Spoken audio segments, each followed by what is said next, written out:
शिव पुराण श्री रुद्र संहिता। ओम नमः शिवाय। 8वां अध्याय। ब्रह्मा विष्णु को भगवान शिव के दर्शन।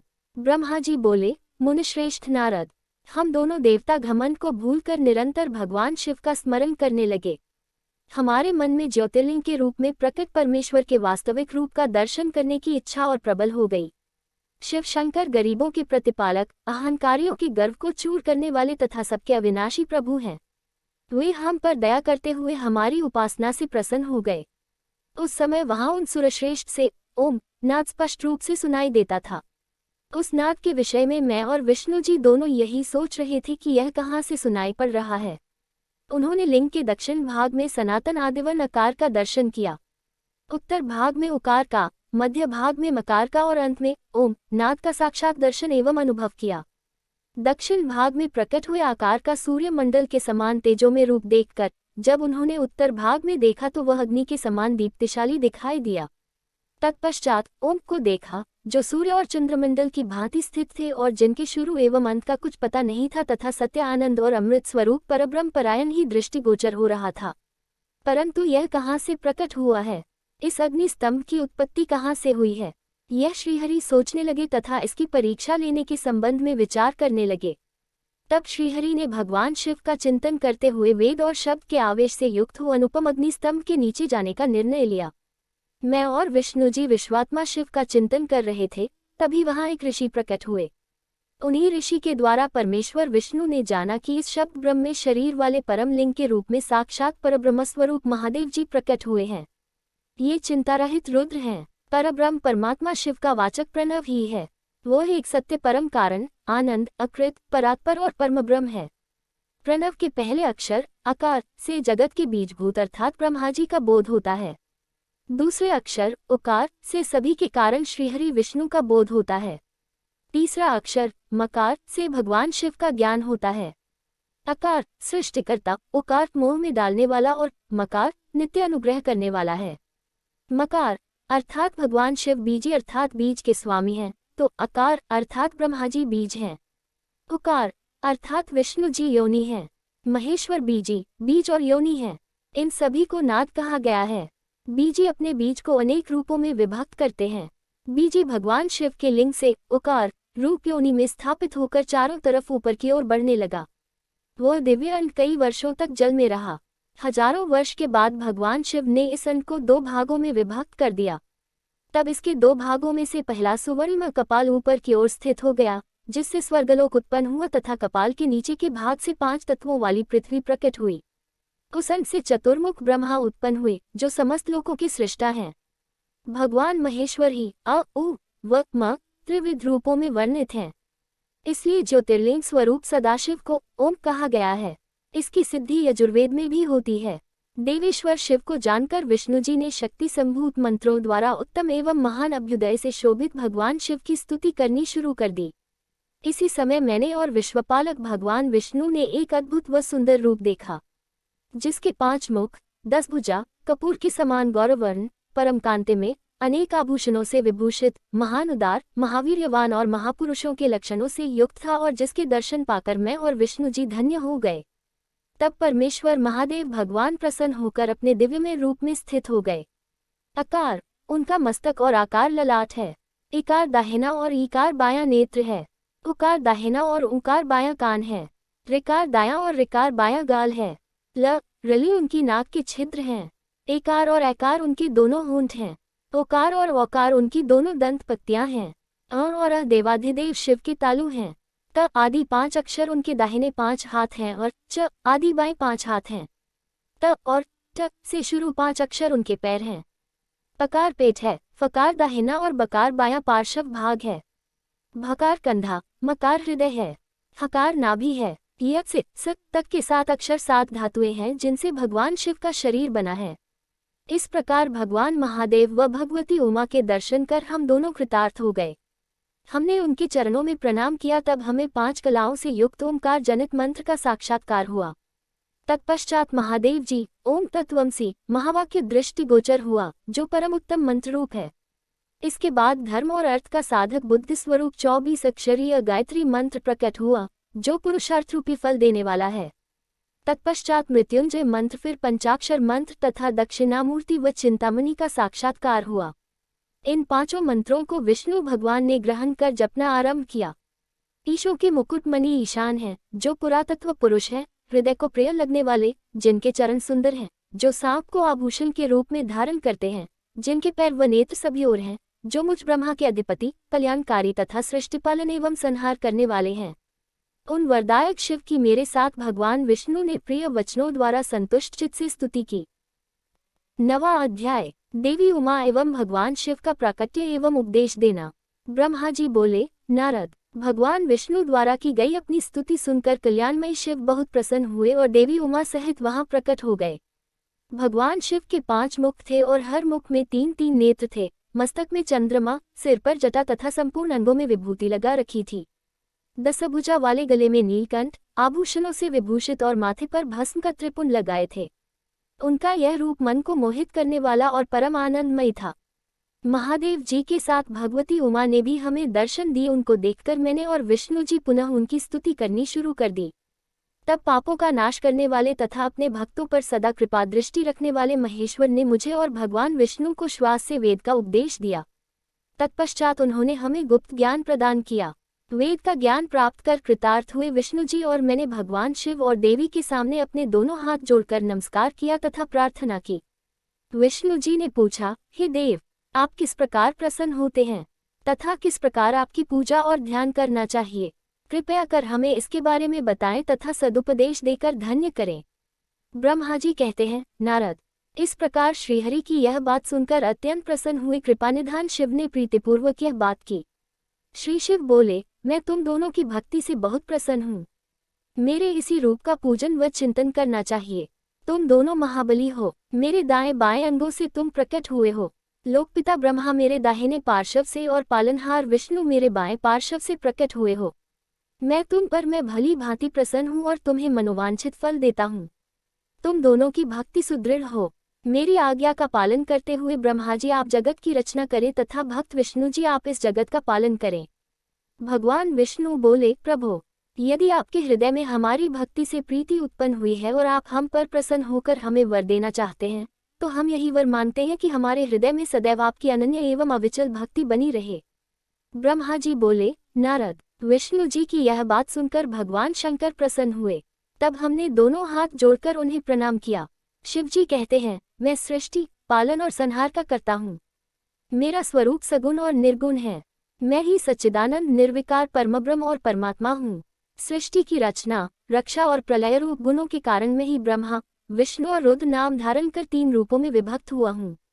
मैं भक्तवत्सल हूँ और भक्तों की प्रार्थना को सदैव पूरी करता हूँ। मेरे इसी अंश से रुद्र की उत्पत्ति होगी। पूजा की विधि विधान की दृष्टि से हम में कोई अंतर नहीं होगा। विष्णु, ब्रह्मा और रुद्र तीनों एक रूप होंगे। इनमें भेद नहीं है। इनमें जो भेद मानेगा वह घोर नरक को भोगेगा। मेरा शिवरूप सनातन है तथा सभी का मूलभूत रूप है। यह सत्य ज्ञान एवं अनंत ब्रह्म है। ऐसा जानकर मेरे यथार्थ स्वरूप का दर्शन करना चाहिए। मैं स्वयं ब्रह्मा जी की भृकुटी से प्रकट होऊंगा। ब्रह्मा जी आप सृष्टि के निर्माता बनो। श्रीहरि विष्णु इसका पालन करें तथा मेरे अंश से प्रकट होने वाले रुद्र प्रलय करने वाले हैं। उमा नाम से विख्यात परमेश्वरी प्रकृति देवी है। इन्हीं की शक्तिभूता वाग्देवी सरस्वती ब्रह्मा जी की अर्धांगिनी होंगी और दूसरी देवी जो प्रकृति देवी से उत्पन्न होंगी लक्ष्मी रूप में विष्णु जी की शोभा बढ़ाएंगी तथा काली नाम से जो तीसरी शक्ति उत्पन्न होगी वह मेरे अंशभूत रुद्रदेव को प्राप्त होंगी। कार्य सिद्धि के लिए वे ज्योतिरूप में प्रकट होंगी। उनका कार्य सृष्टि, पालन और संहार का संपादन है। मैं ही सृष्टि, पालन और संहार करने वाले रजादि 3 गुणों द्वारा ब्रह्मा, विष्णु और रुद्र नाम से प्रसिद्ध हो 3 रूपों में प्रकट होता हूँ। तीनों लोकों का पालन करने वाले श्रीहरि अपने भीतर तमोगुण और बाहर सत्वगुण धारण करते हैं। त्रिलोक का संहार करने वाले रुद्रदेव भीतर सत्वगुण और बाहर तमोगुण धारण करते हैं तथा त्रिभुवन की सृष्टि करने वाले ब्रह्मा जी बाहर और भीतर से रजोगुणी हैं। इस प्रकार ब्रह्मा, विष्णु तथा रुद्र तीनों देवताओं में गुण हैं तो शिव गुणातीत माने जाते हैं। हे विष्णु, तुम मेरी आज्ञा से सृष्टि का प्रसन्नतापूर्वक पालन करो। ऐसा करने से तुम तीनों लोकों में पूजनीय होगे। 10वां अध्याय, श्रीहरि को सृष्टि की रक्षा का भार एवं त्रिदेव को आयुर्बल देना। परमेश्वर शिव बोले, हे उत्तम व्रत का पालन करने वाले विष्णु, तुम सर्वदा सब लोकों में पूजनीय और मान्य होगे। ब्रह्मा जी के द्वारा रचे लोक में कोई दुख या संकट होने पर दुखों और संकटों का नाश करने के लिए तुम सदा तत्पर रहना। तुम अनेकों अवतार ग्रहण कर जीवों का कल्याण कर अपनी कीर्ति का विस्तार करोगे। मैं तुम्हारे कार्यों में तुम्हारी सहायता करूंगा और तुम्हारे शत्रुओं का नाश करूंगा। तुम में और रुद्र में कोई अंतर नहीं है, तुम एक दूसरे के पूरक हो। जो मनुष्य रुद्र का भक्त होकर तुम्हारी निंदा करेगा, उसका पुण्य नष्ट हो जाएगा और उसे नरक भोगना पड़ेगा। मनुष्यों को तुम भोग और मोक्ष प्रदान करने वाले और उनके परम पूज्य देव होकर उनका निग्रह, अनुग्रह आदि करोगे। ऐसा कहकर भगवान शिव ने मेरा हाथ विष्णु जी के हाथ में देकर कहा, तुम संकट के समय सदा इनकी सहायता करना तथा सभी को भोग और मोक्ष प्रदान करना तथा सभी मनुष्यों की कामनाओं को पूरा करना।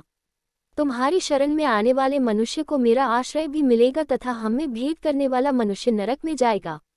ब्रह्मा जी कहते हैं, देवर्षि नारद, भगवान शिव का यह वचन सुनकर मैंने और भगवान विष्णु ने महादेव जी को प्रणाम कर धीरे से कहा, हे करुणानिधि भगवान शंकर, मैं आपकी आज्ञा मानकर सब कार्य करूंगा। मेरा जो भक्त आपकी निंदा करे उसे आप नरक प्रदान करें। आपका भक्त मुझे अत्यंत प्रिय है। महादेव जी बोले, अब ब्रह्मा विष्णु और रुद्र के आयुर्बल को सुनो। 4000 युग का ब्रह्मा का एक दिन होता है और 4000 युग की एक रात होती है। 30 दिन का एक महीना और 12 महीनों का एक वर्ष होता है। इस प्रकार के वर्ष प्रमाण से ब्रह्मा की 100 वर्ष की आयु होती है और ब्रह्मा का एक वर्ष विष्णु का एक दिन होता है। वह भी इसी प्रकार से 100 वर्ष जिएंगे तथा विष्णु का एक वर्ष रुद्र के एक दिन के बराबर होता है और वह भी इसी क्रम से 100 वर्ष तक स्थित रहेंगे। तब शिव के मुख से एक ऐसा श्वास प्रकट होता है जिसमें उनके 21,600 दिन और रात होते हैं। उनके 6 बार सांस अंदर लेने और छोड़ने का एक पल और 8 घड़ी और 60 घड़ी का एक दिन होता है। उनके सांसों की कोई संख्या नहीं है, इसलिए वे अक्षय हैं। अतः तुम मेरी आज्ञा से सृष्टि का निर्माण करो। उनके वचनों को सुनकर विष्णु जी ने उन्हें प्रणाम करते हुए कहा कि आपकी आज्ञा मेरे लिए शिरोधार्य है। यह सुनकर भगवान शिव ने उन्हें आशीर्वाद दिया और अंतर्धान हो गए। उसी समय से लिंग पूजा आरंभ हो गई। 11वां अध्याय, शिव पूजन की विधि तथा फल प्राप्ति। ऋषि बोले, हे सूत जी, अब आप हम पर कृपा कर हमें ब्रह्मा जी व नारद के संवादों के अनुसार शिव पूजन की विधि बताए, जिससे भगवान शिव प्रसन्न होते हैं। ब्राह्मण, क्षत्रिय, वैश्य और शूद्र आदि चारों वर्णों को शिव पूजन किस प्रकार करना चाहिए? आपने व्यास जी के मुख से जो सुना हो, कृपया हमें भी बताए। महर्षियों के ये वचन सुनकर सूत जी ने ऋषियों द्वारा पूछे गए प्रश्नों का उत्तर देते हुए कहना आरंभ किया। सूत जी बोले, हे मुनीश्वर, जैसा आपने पूछा है वह बड़े रहस्य की बात है। मैंने इसे जैसा सुना है उसे मैं अपनी बुद्धि के अनुसार आपको सुना रहा हूँ। पूर्व काल में व्यास जी ने सनत कुमार जी से यही प्रश्न किया था। फिर उपमन्यु जी ने भी इसे सुना था और इसे भगवान श्री कृष्ण को सुनाया था। वही सब मैं अब ब्रह्मा नारद संवाद के रूप में आपको बता रहा हूँ। ब्रह्मा जी ने कहा, भगवान शिव की भक्ति सुखमय, निर्मल एवं सनातन रूप है तथा समस्त मनोवांछित फलों को देने वाली है। यह दरिद्रता, रोग, दुख तथा शत्रु द्वारा दी गई पीड़ा का नाश करने वाली है। जब तक मनुष्य भगवान शिव का पूजन नहीं करता और उनकी शरण में नहीं जाता, तब तक ही उसे दरिद्रता, दुख, रोग और शत्रुजनित पीड़ा, ये चारों प्रकार के पाप दुखी करते हैं। भगवान शिव की पूजा करते ही ये दुख समाप्त हो जाते हैं और अक्षय सुखों की प्राप्ति होती है। वह सभी भोगों को प्राप्त कर अंत में मोक्ष प्राप्त करता है। शिवजी का पूजन करने वालों को धन, संतान और सुख की प्राप्ति होती है। ब्राह्मण, क्षत्रिय, वैश्य और शूद्रों को सभी कामनाओं तथा प्रयोजनों की सिद्धि के लिए विधि अनुसार पूजा उपासना करनी चाहिए। ब्रह्म मुहूर्त में उठकर गुरु तथा शिव का स्मरण करके तीर्थों का चिंतन एवं भगवान विष्णु का ध्यान करें। फिर मेरा स्मरण चिंतन करके स्तोत्र पाठ पूर्वक शंकर जी का विधिपूर्वक नाम लें। तत्पश्चात उठकर शौचक्रिया करने के लिए दक्षिण दिशा में जाएं तथा मलमूत्र त्याग करें। ब्राह्मण गुदा की शुद्धि के लिए उसमें 5 बार शुद्ध मिट्टी का लेप करें और धोएं। क्षत्रिय 4 बार, वैश्य 3 बार और शूद्र 2 बार यही क्रम करें। तत्पश्चात बाएं हाथ में 10 बार और दोनों हाथों में 7 बार मिट्टी लगाकर धोएं। प्रत्येक पैर में 3-3 बार मिट्टी लगाएं। स्त्रियों को भी इसी प्रकार क्रम करते हुए शुद्ध मिट्टी से हाथ पैर धोने चाहिए। ब्राह्मण को 12 अंगुल, क्षत्रिय को 11, वैश्य को 10 और शूद्र को 9 अंगुल की दातुन करनी चाहिए। षष्ठी, अमावस्या, नवमी, व्रत के दिन सूर्यास्त के समय, रविवार और श्राद्ध के दिन दातुन न करें। दातुन के पश्चात जलाशय में जाकर स्नान करें तथा विशेष देश काल आने पर मंत्रोच्चार पूर्वक स्नान करें। फिर एकांत स्थान पर बैठकर विधिपूर्वक संध्या करें तथा इसके उपरांत विधि विधान से शिव पूजन का कार्य आरंभ करें। तदुपरांत मन को सुस्थिर करके पूजा गृह में प्रवेश करें तथा आसन पर बैठें। सर्वप्रथम गणेश जी का पूजन करें, उसके उपरांत शिवजी की स्थापना करें। 3 बार आचमन कर 3 प्राणायाम करते समय त्रिनेत्रधारी शिव का ध्यान करें। महादेव जी के 5 मुख, 10 भुजाएं और जिनकी स्फटिक के समान उज्ज्वल कांति है। सब प्रकार के आभूषण उनके श्रीअंगों को विभूषित करते हैं तथा वे बाघंबर बांधे हुए हैं। फिर प्रणव मंत्र अर्थात ओंकार से शिवजी की पूजा आरंभ करें। पाद्य, अर्घ्य और आचमन के लिए पात्रों को तैयार करें। 9 कलश स्थापित करें तथा उन्हें कुशाओं से ढककर रखें। कुशाओं से जल लेकर ही सबका प्रक्षालन करें। तत्पश्चात सभी कलशों में शीतल जल डालें। खस और चंदन को पाद्य पात्र में रखें। चमेली के फूल, शीतल चीनी, कपूर, बड़ की जड़ तथा तमाल का चूर्ण बना लें और आचमनीय के पात्र में डालें। इलायची और चंदन को तो सभी पात्रों में डालें। देवाधिदेव महादेव जी के सामने नंदीश्वर का पूजन करें। गंध, धूप तथा दीपों द्वारा भगवान शिव की आराधना आरंभ करें। सद्योजात प्रपद्यामि मंत्र से शिवजी का आवाहन करें। ओम वामदेवाय नमः मंत्र द्वारा भगवान महेश्वर को आसन पर स्थापित करें। फिर ईशानः सर्वविद्यानाम मंत्र से आराध्य देव का पूजन करें। पाद्य और आचमनीय अर्पित कर अर्घ्य दें। तत्पश्चात गंध और चंदन मिले हुए जल से भगवान शिव को विधिपूर्वक स्नान कराएं। तत्पश्चात पंचामृत से भगवान शिव को स्नान कराएं। पंचामृत के 5 तत्वों दूध, दही, शहद, गन्ने का रस तथा घी से नहलाकर महादेव जी के प्रणव मंत्र को बोलते हुए उनका अभिषेक करें। जलपात्रों में शुद्ध व शीतल जल लें। सर्वप्रथम महादेव जी के लिंग पर कुश, अपामार, कपूर, चमेली, चंपा, गुलाब, सफेद कनेर, बेला, कमल और उत्पल पुष्पों एवं चंदन को चढ़ाकर पूजा करें। उन पर अनवरत जल की धारा गिरने की भी व्यवस्था करें। जल से भरे पात्रों से महेश्वर को नहलाएं। मंत्रों से भी पूजा करनी चाहिए। ऐसी पूजा समस्त अभीष्ट फलों को देने वाली है। पावमान मंत्र, रुद्र मंत्र, नीलरुद्र मंत्र, पुरुष सूक्त, श्री सूक्त अथवा शीर्ष मंत्र, शांति मंत्र, भारुण मंत्र, स्थंतरसाम, मृत्युंजय मंत्र एवं पंचाक्षर मंत्रों से पूजन करें। शिवलिंग पर 1 सहस्र या 100 जलधाराएं गिराने की व्यवस्था करें। स्फटिक के समान निर्मल, अविनाशी, सर्वलोकमय परमदेव, जो आरंभ और अंत से हीन तथा रोगियों के औषधि के समान है, जिन्हें शिव के नाम से पहचाना जाता है एवं जो शिवलिंग के रूप में विख्यात है, उन भगवान शिव के मस्तक पर धूप, दीप, नैवेद्य और तांबूल आदि मंत्रों द्वारा अर्पित करें। अर्घ्य देकर भगवान शिव के चरणों में फूल अर्पित करें। फिर महेश्वर को प्रणाम कर आत्मा से शिवजी की आराधना करें और प्रार्थना करते समय हाथ में फूल लें।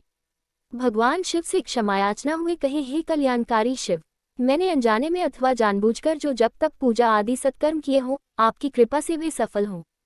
हर्षित मन से शिवजी को फूल अर्पित करें। स्वस्ति वाचन कर अनेक आशीर्वाद ग्रहण करें। भगवान शिव से प्रार्थना करें कि प्रत्येक जन्म में मेरे शिव में भक्ति हो तथा शिव ही मेरे शरणदाता हों। इस प्रकार परम भक्ति से उनका पूजन करें। फिर सपरिवार भगवान को नमस्कार करें। जो मनुष्य भक्तिपूर्वक प्रतिदिन भगवान शिव की पूजा करता है, उसे सब सिद्धियां प्राप्त होती हैं। उसे मनोवांछित फलों की प्राप्ति होती है। उसके सभी रोग, दुख, दर्द और कष्ट समाप्त हो जाते हैं। भगवान शिव की कृपा से उपासक का कल्याण होता है। भगवान शंकर की पूजा से मनुष्य में सद्गुणों की वृद्धि होती है। मैं यह सब जानकर नारद अत्यंत प्रसन्न होते हुए अपने पिता ब्रह्मा जी को धन्यवाद देते हुए बोले कि आपने मुझ पर कृपा कर मुझे शिव पूजन की अमृत विधि बताई है। शिव भक्ति समस्त भोग और मोक्ष प्रदान करने वाली है। 12वां अध्याय, देवताओं को उपदेश देना। नारद जी बोले, ब्रह्मा जी, आप धन्य हैं क्योंकि आपने अपनी बुद्धि को शिव चरणों में लगा रखा है। कृपा कर इस आनंदमय विषय का वर्णन सविस्तार पुनः कीजिए। ब्रह्मा जी ने कहा, हे नारद, एक समय की बात है, मैंने सब ओर से देवताओं और ऋषियों को बुलाया और क्षीरसागर के तट पर भगवान विष्णु की स्तुति कर उन्हें प्रसन्न किया। भगवान विष्णु प्रसन्न होकर बोले, हे ब्रह्मा जी एवं अन्य देवगणों, आप यहाँ क्यों पधारे हैं? आपके मन में क्या इच्छा है? आप अपनी समस्या बताए, मैं निश्चय ही उसे दूर करने का प्रयत्न करूंगा। यह सुनकर ब्रह्मा जी बोले, हे भगवान, दुखों को दूर करने के लिए किस देवता की सेवा करनी चाहिए? तब भगवान विष्णु ने उनके प्रश्न का उत्तर देते हुए कहा, हे ब्राह्मण, भगवान शिव शंकर ही सब दुखों को दूर करने वाले हैं। सुख की कामना करने वाले मनुष्य को उनकी भक्ति में सदैव लगे रहना चाहिए। उन्हीं में मन लगाए और उन्हीं का चिंतन करे। जो मनुष्य शिव भक्ति में लीन रहता है, जिसके मन में वे विराजमान है, वह मनुष्य कभी दुखी नहीं हो सकता। पूर्व जन्म में किए गए पुण्यों एवं शिव भक्ति से ही पुरुषों को सुंदर भवन, आभूषणों से विभूषित स्त्रियां, मन का संतोष, धन संपदा, स्वस्थ शरीर, पुत्र पौत्र, अलौकिक प्रतिष्ठा, स्वर्ग के सुख एवं मोक्ष प्राप्त होता है। जो स्त्री या पुरुष प्रतिदिन भक्तिपूर्वक शिवलिंग की पूजा करता है उसको हर जगह सफलता प्राप्त होती है। वह पापों के बंधन से छूट जाता है। ब्रह्मा जी एवं अन्य गणों ने भगवान विष्णु के उपदेश को ध्यानपूर्वक सुना। भगवान विष्णु को प्रणाम कर कामनाओं की पूर्ति हेतु उन्होंने शिवलिंग की प्रार्थना की। तब श्री विष्णु ने विश्वकर्मा को बुलाकर कहा, हे मुने, तुम मेरी आज्ञा से देवताओं के लिए शिवलिंगों का निर्माण करो। तब विश्वकर्मा ने मेरी और श्रीहरि की आज्ञा को मानते हुए देवताओं के लिए उनके अनुसार लिंगों का निर्माण कर उन्हें प्रदान किया। मुनिश्रेष्ठ नारद, सभी देवताओं को प्राप्त शिवलिंगों के विषय में सुनो। सभी देवता अपने द्वारा प्राप्त लिंग की पूजा उपासना करते हैं। पद्मराग मणि का लिंग इंद्र को, सोने का कुबेर को, पुखराज का धर्मराज को, श्याम वर्ण का वरुण को, इंद्रनील मणि का विष्णु को और ब्रह्माजी हेमले लिंग को प्राप्त कर उसका भक्तिपूर्वक पूजन करते हैं। इसी प्रकार विश्वदेव चांदी के लिंग की और वसुगन पीतल के बने लिंग की भक्ति करते हैं। पीतल का अश्विनी कुमारों को, स्फटिक का लक्ष्मी को, तांबे का आदित्यों को और मोती का लिंग चंद्रमा को प्रदान किया गया है। व्रजलिंग ब्राह्मणों के लिए व मिट्टी का लिंग ब्राह्मणों की स्त्रियों के लिए है। मयासुर चंदन द्वारा बने लिंग का और नागुल द्वारा मूंगे के बने शिवलिंग का आदरपूर्वक पूजन किया जाता है। देवी मक्खन के बने लिंग की अर्चना करती हैं। योगी जन भस्ममय लिंग की, यक्षगण दधि से निर्मित लिंग की, छाया देवी आटे के लिंग और ब्रह्मपत्नी रत्नमय शिवलिंग की पूजा करती हैं। बानासुर पार्थिव लिंग की पूजा करता है। भगवान विष्णु ने देवताओं को उनके हित के लिए शिवलिंग के साथ पूजन विधि भी बताई। देवताओं के वचनों को सुनकर मेरे हृदय में हर्ष की अनुभूति हुई। मैंने लोगों का कल्याण करने वाली शिव पूजा की उत्तम विधि बताई। यह शिव भक्ति समस्त अभीष्ट फलों को प्रदान करने वाली है। इस प्रकार लिंगों के विषय में बताकर ब्रह्मा जी ने शिवलिंग व शिव भक्ति की महिमा का वर्णन किया। शिव पूजन भोग और मोक्ष प्रदान करता है। मनुष्य जन्म उच्च कुल में प्राप्त करना अत्यंत दुर्लभ है, इसलिए मनुष्य रूप में जन्म लेकर मनुष्य को शिव भक्ति में लीन रहना चाहिए। शास्त्रों द्वारा बताए गए मार्ग का अनुसरण करते हुए, जाति के नियमों का पालन करते हुए कर्म करें। संपत्ति के अनुसार दान आदि दें। जप तप यज्ञ और ध्यान करें। ध्यान के द्वारा ही परमात्मा का साक्षात्कार होता है। भगवान शंकर अपने भक्तों के लिए सदा उपलब्ध रहते हैं। जब तक ज्ञान की प्राप्ति न हो तब तक कर्मों से ही आराधना करें। इस संसार में जो जो वस्तु सतसत रूप में दिखती है अथवा सुनाई देती है वह परब्रह्म शिव रूप है। तत्व ज्ञान न होने तक देव की मूर्ति का पूजन करें। अपनी जाति के लिए अपनाए गए कर्म का प्रयत्नपूर्वक पालन करें। आराध्य देव का पूजन श्रद्धापूर्वक करें, क्योंकि पूजन और दान से ही हमारी सभी विघ्न व बाधाएं दूर होती हैं। जिस प्रकार मैले कपड़े पर रंग अच्छे से नहीं चढ़ता परंतु साफ कपड़े पर अच्छी तरह से रंग चढ़ता है, उसी प्रकार देवताओं की पूजा अर्चना से मनुष्य का शरीर पूर्णतया निर्मल हो जाता है। उस पर ज्ञान का रंग चढ़ता है और वह भेदभाव आदि बंधनों से छूट जाता है। बंधनों से छूटने पर उसके सभी दुख दर्द समाप्त हो जाते हैं और मोह माया से मुक्त मनुष्य शिवपद प्राप्त कर लेता है। मनुष्य जब तक गृहस्थ आश्रम में रहे तब तक सभी देवताओं में श्रेष्ठ भगवान शंकर की मूर्ति का प्रेमपूर्वक पूजन करे। भगवान शंकर ही सभी देवों के मूल हैं। उनकी पूजा से बढ़कर कुछ भी नहीं है। जिस प्रकार वृक्ष की जड़ में पानी से सींचने पर जड़ एवं शाखाएं सभी तृप्त हो जाती है, उसी प्रकार भगवान शिव की भक्ति है। अतः मनोवांछित फलों की प्राप्ति के लिए शिवजी की पूजा करनी चाहिए। अभीष्ट फलों की प्राप्ति तथा सिद्धि के लिए समस्त प्राणियों को सदैव लोक कल्याणकारी भगवान शिव का पूजन करना चाहिए। 13वां अध्याय, शिव पूजन की श्रेष्ठ विधि। ब्रह्मा जी कहते हैं, हे नारद, अब मैं शिव पूजन की सर्वोत्तम विधि बताता हूँ।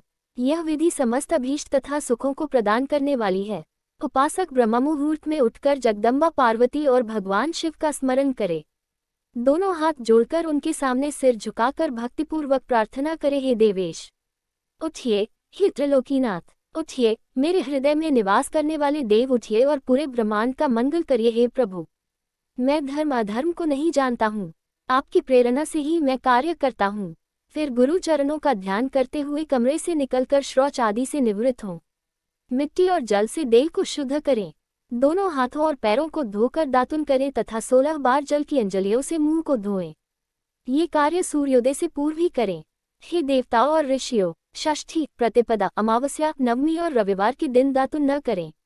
नदी अथवा घर में समय से स्नान करें। मनुष्य को देश और काल के विरुद्ध स्नान नहीं करना चाहिए। रविवार, श्राद्ध, संक्रांति, ग्रहण, महादान और उपवास वाले दिन गर्म जल में स्नान न करें। क्रम से वारों को देखकर ही तेल लगाएं। जो मनुष्य नियमपूर्वक रोज तेल लगाता है, उसके लिए तेल लगाना किसी भी दिन दूषित नहीं है। सरसों के तेल को ग्रहण के दिन प्रयोग में न लाएं। इसके उपरांत स्नान पूर्व या उत्तर की ओर मुख करके करें। स्नान के उपरांत स्वच्छ अर्थात धुले हुए वस्त्र को धारण करें। दूसरों के पहने हुए अथवा रात में सोते समय पहने वस्त्रों को बिना धुले धारण न करें। स्नान के बाद पितरों एवं देवताओं को प्रसन्न करने हेतु तर्पण करें। उसके बाद धुले हुए वस्त्र धारण करें और आचमन करें। पूजा हेतु स्थान को गोबर आदि से लीपकर शुद्ध करें। वहां लकड़ी के आसन की व्यवस्था करें। ऐसा आसन अभीष्ट फल देने वाला होता है। उस आसन पर बिछाने के लिए मृग अर्थात हिरण की खाल की व्यवस्था करें। उस पर बैठकर भस्म से त्रिपुंड लगाएं। त्रिपुंड से जप तप तथा दान सफल होता है। त्रिपुंड लगाकर रुद्राक्ष धारण करें। तत्पश्चात मंत्रों का उच्चारण करते हुए आचमन करें। पूजा सामग्री को एकत्र करें। फिर जल, गंध और अक्षत के पात्र को दाहिने भाग में रखें। फिर गुरु की आज्ञा लेकर और उनका ध्यान करते हुए सपरिवार शिव का पूजन करें। विघ्न विनाशक गणेश जी का बुद्धि सिद्धि सहित पूजन करें। ओम गणपतिये नमः का जाप करके उन्हें नमस्कार करें तथा क्षमा याचना करें। कार्तिकेय एवं गणेश जी का एक साथ पूजन करें तथा उन्हें बारंबार नमस्कार करें। फिर द्वार पर स्थित लंबोदर नामक द्वारपाल की पूजा करें। तत्पश्चात भगवती देवी की पूजा करें। चंदन, कुमकुम, धूप, दीप और नैवेद्य से शिवजी का पूजन करें। प्रेम पूर्वक नमस्कार करें। अपने घर में मिट्टी, सोना, चांदी, धातु या अन्य किसी धातु की शिव प्रतिमा बनाएं। भक्तिपूर्वक शिवजी की पूजा कर उन्हें नमस्कार करें। मिट्टी का शिवलिंग बनाकर विधिपूर्वक उसकी स्थापना करें तथा उसकी प्राण प्रतिष्ठा करें। घर में भी मंत्रोच्चार करते हुए पूजा करनी चाहिए। पूजा उत्तर की ओर मुख करके करनी चाहिए। आसन पर बैठकर गुरु को नमस्कार करें। अर्घ्य पात्र से शिवलिंग पर जल चढ़ाएं। शांत मन से पूर्ण श्रद्धावनत होकर महादेव जी का आवाहन इस प्रकार करें। जो कैलाश के शिखर पर निवास करते हैं और पार्वती देवी के पति हैं, जिनके स्वरूप का वर्णन शास्त्रों में है, जो समस्त देवताओं के लिए पूजित हैं, जिनके 5 मुख, 10 हाथ तथा प्रत्येक मुख पर 3-3 नेत्र हैं, जो सिर पर चंद्रमा का मुकुट और जटा धारण किए हुए हैं, जिनका रंग कपूर के समान है, जो बाघ की खाल बांधते हैं, जिनके गले में वासुकी नामक नाग लिपटा है, जो सभी मनुष्यों को शरण देते हैं और सभी भक्तगण जिनकी जय जयकार करते हैं, जिनका सभी वेद और शास्त्रों में गुणगान किया गया है, ब्रह्मा विष्णु जिनकी स्तुति करते हैं, जो परम आनंद देने वाले तथा भक्तवत्सल हैं, ऐसे देवों के देव महादेव भगवान शिवजी का मैं आवाहन करता हूँ। इस प्रकार आवाहन करने के पश्चात उनका आसन स्थापित करें। आसन के बाद शिवजी को पाद्य और अर्घ्य दें। पंचामृत के द्रव्यों द्वारा शिवलिंग को स्नान कराएं तथा मंत्रों सहित द्रव्य अर्पित करें। स्नान के पश्चात सुगंधित चंदन का लेप करें तथा सुगंधित जलधारा से उनका अभिषेक करें। फिर आचमन कर जल दें और वस्त्र अर्पित करें। मंत्रों द्वारा भगवान शिव को तिल, जौ, गेहूं, मूंग और उड़द अर्पित करें। पुष्प चढ़ाएं। शिवजी के प्रत्येक मुख पर कमल, शतपत्र, शंख पुष्प, कुश पुष्प, धतूरा, मंदार, द्रोण पुष्प, तुलसी दल तथा बेलपत्र चढ़ाकर पराभक्ति से महेश्वर की विशेष पूजा करें। बेलपत्र समर्पित करने से शिवजी की पूजा सफल होती है। तत्पश्चात सुगंधित चूर्ण तथा सुवासित तेल बड़े हर्ष के साथ भगवान शिव को अर्पित करें। गुग्गुल और अगरों की धूप दें। घी का दीपक जलाएं। प्रभु शंकर, आपको हम नमस्कार करते हैं। आप अर्घ्य को स्वीकार करके मुझे रूप दीजिए, यश दीजिए और भोग व मोक्ष रूपी फल प्रदान कीजिए, यह कहकर अर्घ्य अर्पित करें। नैवेद्य व तांबूल अर्पित करें। 5 बत्ती की आरती करें। 4 बार पैरों में, 2 बार नाभि के सामने, 1 बार मुख के सामने तथा संपूर्ण शरीर में 7 बार आरती दिखाएं। तत्पश्चात शिवजी की परिक्रमा करें। हे प्रभु शिव शंकर, मैंने अज्ञान से अथवा जानबूझकर जो पूजन किया है वह आपकी कृपा से सफल हो। हे भगवान, मेरे प्राण आप में लगे हैं। मेरा मन सदा आपका ही चिंतन करता है। हे गौरीनाथ, भूतनाथ, आप मुझ पर प्रसन्न हुए। प्रभु, जिनके पैर लड़खड़ाते हैं उनका आप ही एकमात्र सहारा हैं। जिन्होंने कोई भी अपराध किया है उनके लिए आप ही शरणदाता हैं। यह प्रार्थना करके पुष्पांजलि अर्पित करें तथा पुनः भगवान शिव को नमस्कार करें। देवेश्वर प्रभु, अब आप परिवार सहित अपने स्थान को पधारें तथा जब पूजा का समय हो तब पुनः यहाँ पधारें। इस प्रकार भगवान शंकर की प्रार्थना करते हुए उनका विसर्जन करें और उस जल को अपने हृदय में लगाकर मस्तक पर लगाएं। हे महर्षियों, इस प्रकार मैंने आपको शिव पूजन की सर्वोत्तम विधि बता दी है, जो भोग और मोक्ष प्रदान करने वाली है।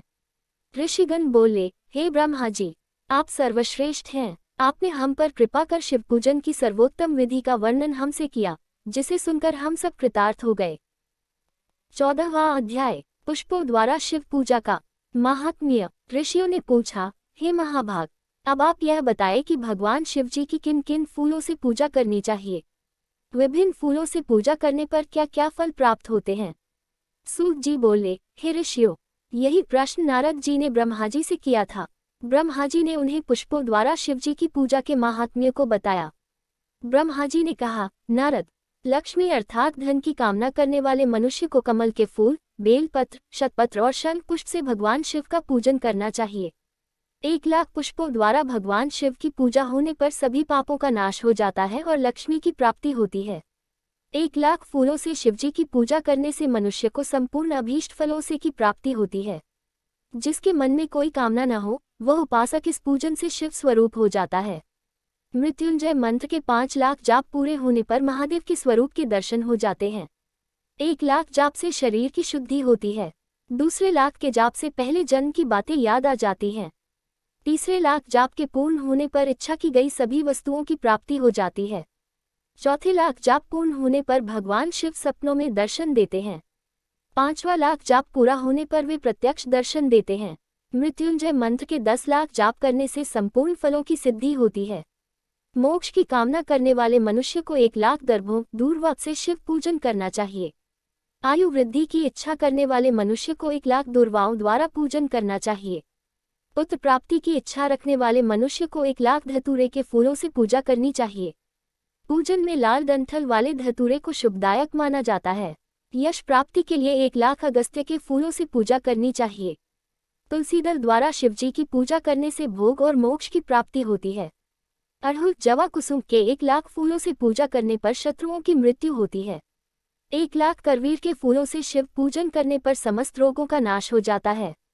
दोपहरिया के फूलों के पूजन से आभूषण तथा चमेली के फूलों से पूजन करने से वाहन की प्राप्ति होती है। अलसी के फूलों से शिव पूजन करने से विष्णु जी भी प्रसन्न होते हैं।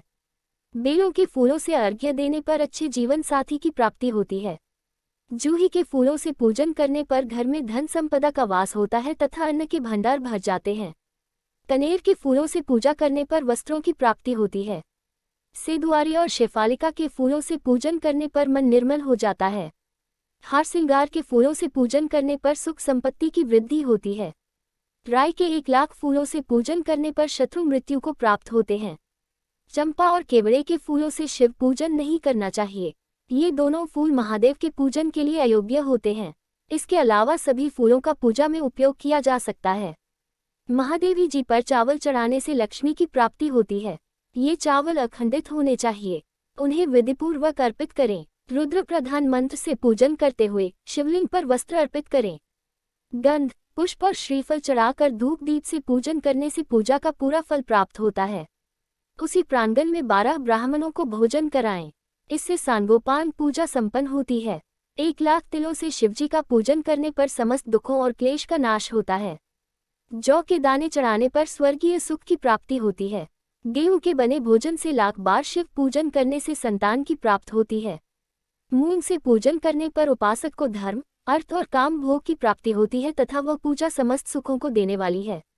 उपासक को निष्काम होकर मोक्ष की प्राप्ति के लिए भगवान शिव की पूजा करनी चाहिए। भक्तिभाव से विधिपूर्वक शिव की पूजा करके जलधारा समर्पित करनी चाहिए। शरुद्रीय मंत्र से एकादश रुद्र जप, सूक्त, षडंग, महामृत्युंजय और गायत्री मंत्र में नमः लगाकर नामों से अथवा प्रणव ओम मंत्र द्वारा शास्त्रोक्त मंत्र से जलधारा शिवलिंग पर चढ़ाएं। धारा पूजन से संतान की प्राप्ति होती है। सुख और संतान की वृद्धि के लिए जलधारा का पूजन उत्तम होता है।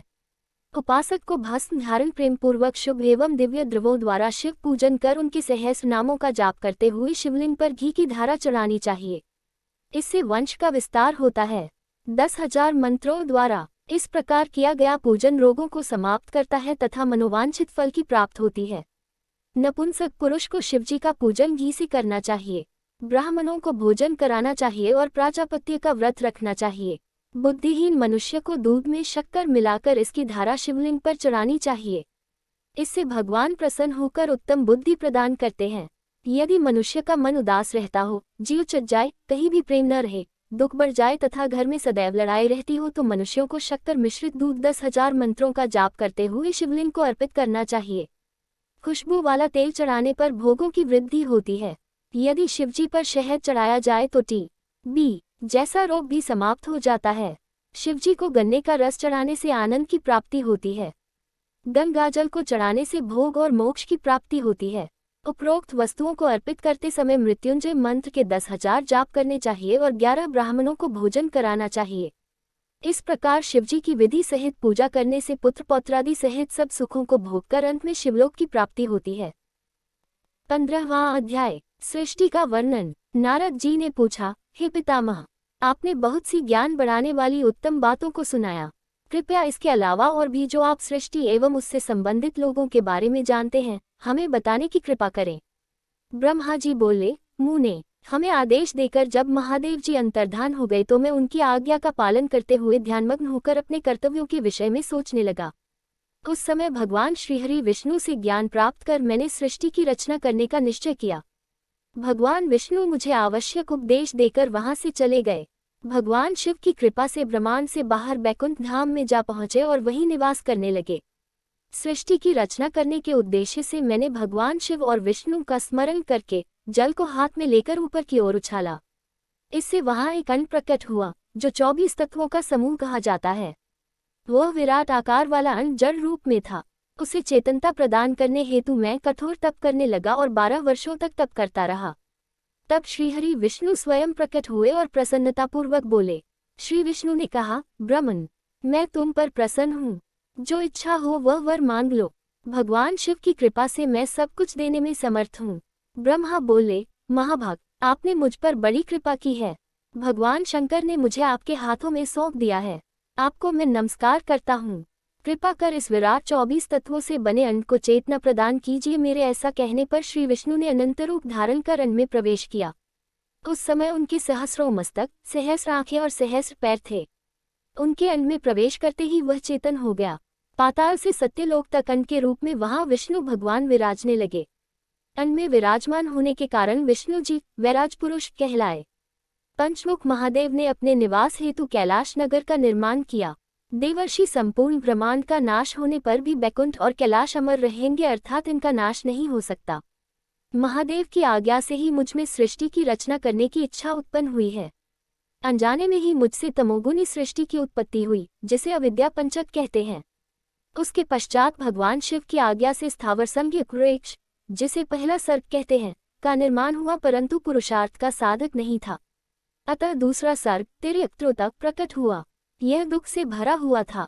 तब ब्रह्मा जी द्वारा ऊर्ध्वस्रोतक नामक तीसरे सर्ग की रचना की गई। यह सात्विक सर्ग देव सर्ग के नाम से प्रसिद्ध हुआ। यह सर्ग सत्यवादी तथा परम सुखदायक है।